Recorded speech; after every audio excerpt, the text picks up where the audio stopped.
to Prague 4 years ago?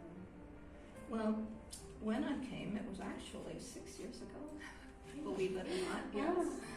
And I came as a Fulbright scholar, and I was sponsored by your university, your department, and by the Jewish Museum in Prague. I was here to do research on the art and teaching of Friedrich Brandes. Could you tell me something about this excellent painter and pedagogue? Right. Well, Friedel was an excellent painter, and she studied her art at the Bauhaus during its first 4 years, so as far back as 1919, 1920. And she, after the Bauhaus, she practiced as an artist, but she really wanted to be a teacher. And she began teaching teachers how to teach art to children, to kindergartners. And finally, in about 1934, she left her atelier life and she began to teach. And she taught children in Prague, children of political refugees. And then in 1938, she and her husband went to a small town and she taught there. Finally, when they ended up in Terezin in 1942, she came prepared to teach children art. And what she brought with her was, in her suitcase, art supplies. And she also brought this knowledge that she had from the Bauhaus, which really formed her approach to teaching, which was based in what I call studies areas. They studied, she taught children through studying color and form and light and dark and portrait and plant study, and they did all these studies, and once they had gone through that set of studies, they began to do full compositions and free art. And this book, which I actually came here with, discusses that approach and also shows samples of her work. This is the cemetery out in Hronov, where they lived. Work from different phases, movement studies. So you can see how there was her work and children's work. A child's movement study, collage. This would be an old masterwork. Wonderful, wonderful. I would expect that children she taught in Terezin, in a very, very dark period of history of Europe, would be also dark and gloomy, but I can see flowers and color and colorful multicolor compositions. What was her didactic approach about? Well, it was that what derived from the Bauhaus, but from specifically the basic course as it was taught by Johannes in those first years. But this period of darkness, yes. One thing that she herself had gone through very, very dark periods, great angst. And that when she went to Terezin and she understood what those children were going through, one of the things she did not do is she did not have them draw scenes of Terezin. She went back to that original approach of teaching principles and skills in art. And so a texture study, taught children how to make texture with paint, a full composition. This was hers from about 1919, a child's work. This would have been an assigned work. So there were assignments, but there was, then again, like I said, free art.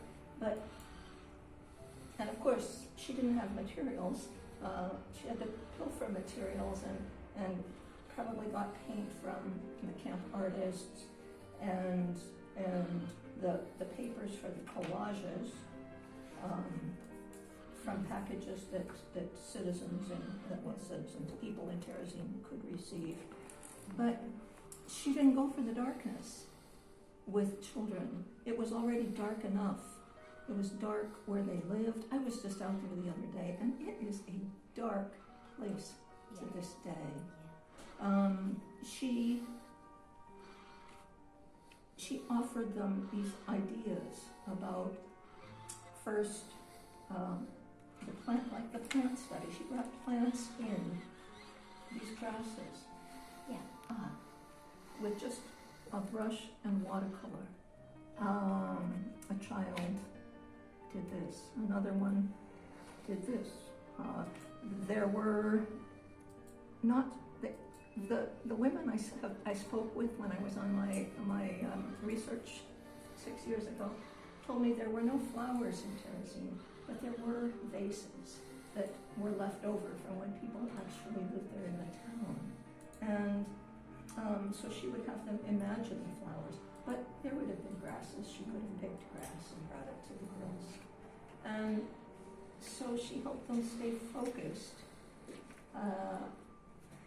on these studies so that they could actually learn. She taught them to be artists. And in doing that, she really saved their souls for as long as they were there.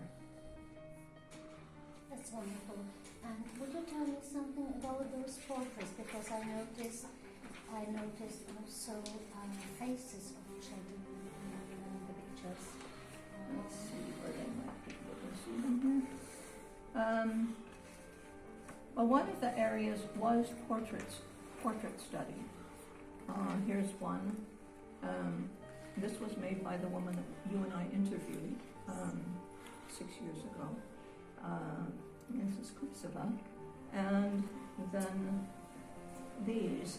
And the interesting thing is that for both this one and this one, the model was a friend of mine in Vienna, a woman who's become a friend of mine, and Helga Kinsky.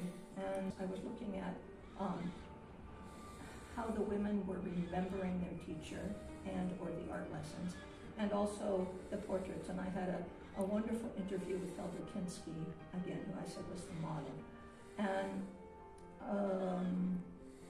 we talked about that experience of sitting for portraits while the other girls in the room drew her. And the girls who I was able to talk to who were the artists, this one actually, this girl died in the war, Alice Siddig.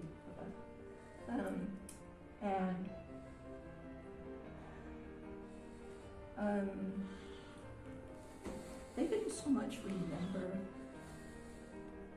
the art lessons. What they remembered was their teacher. Yes. She made a huge impact on them. One woman said to me, well, would you remember what you drew when you were 12? And I said, no, I wouldn't. But it was freedom. And the women remembered what she gave them and how she really gave them not so much learning to draw or learning to make art, but she gave them ways to see the world. For instance, she brought in a pair of shoes, or she'd bring in something that was there, and girls would be sitting in different parts of around the table, and so they would see these from different angles, and they took that with them as ways to see life from different perspectives, and that in learning that what they got from her was that they really mattered in this place where they had been separated from their parents, from their families, from their friends, that they mattered and that they had something to offer the world. Thank you, Linney. Thank you for a wonderful explanation and talk about really good memories. Thank you, Marie.